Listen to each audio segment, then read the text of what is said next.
Assalamualaikum warahmatullahi wabarakatuh. Perkenalkan, nama saya Syifa Aulia, NIM 21030615, Prodi Peternakan, Fakultas Pertanian, Universitas Sumatera Utara.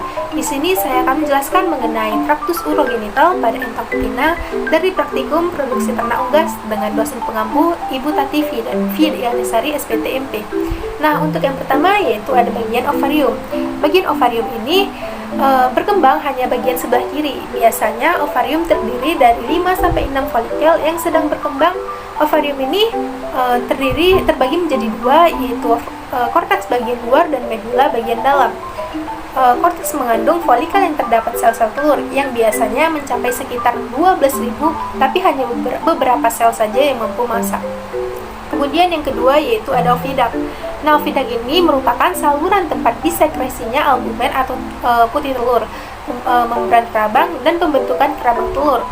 Perkembangan folikel ovarium dirangsang oleh folikel stimulasi hormon dari kelenjar pituitari anterior. Kemudian bagian-bagian dari ovidak ini yang pertama yaitu ada infundibulum. Nah, infundibulum ini berbentuk seperti corong dari ovidak yang berfungsi untuk menangkap dan menelan ovum atau yolk yang masak sehingga akan masuk ke dalam ovidak. Kemudian yang kedua yaitu ada magnum. Nah, magnum ini tersusun dari glandula tubular yang sangat sensibel dan sintesis. Sekresi putih telur atau albumen ini terjadi pada magnum. Kemudian yang ketiga ini ada isthmus. Nah, isthmus ini bertugas untuk mensekresikan membran atau selaput telur. Telur berada di sini sekitar 1 jam 15 menit sampai 1,5 jam. Kemudian selanjutnya yaitu ada bagian uterus.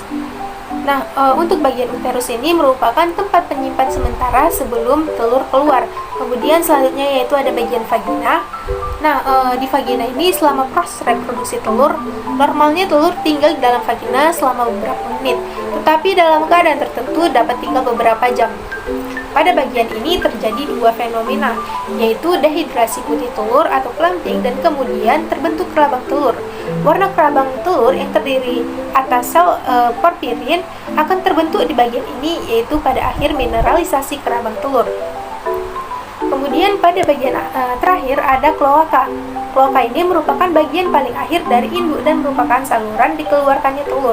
Total waktu untuk pembentukan sebutir telur yaitu sekitar 24-25 jam. Selanjutnya yaitu saya akan menjelaskan tentang pembentukan proses terbentuknya telur. Pertama-tama terbentuklah ovum di dalam ovarium. Kemudian ovumnya matang akan dilepas oleh ovarium dan ditangkap oleh infundibulum. Nah, kuning telur berada di bagian ini selama 15-30 menit. Kemudian pada persimpangan infundibulum ini dan magnum, jika terdapat spermatozoa akan terjadi pembuahan sel telur, maka akan menjadi telur fertil. Dan jika tidak ada spermatozoa, maka telur tidak akan dibuahi, maka telur akan menjadi telur infertil. Dan di organ ini hormon FSH akan merangsang ovarium untuk membentuk folikel. Kemudian kuning telur yang telah terbentuk semakin lama akan semakin besar.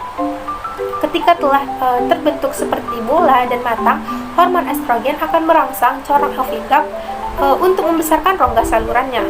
Kemudian selanjutnya akan terjadi ovulasi, yang mana selaput pembungkus folikel akan pecah sehingga folikel terlepas dari ovarium. Kemudian kuning telur akan masuk ke bagian magnum. Nah, di sini ada putih telur akan disekresikan, di mana membutuhkan waktu sekitar 3 jam, lalu telur masuk ke bagian isthmus. Nah, di bagian isthmus ini akan dibungkus oleh membran sel dan proses ini membutuhkan waktu selama 1,5 jam.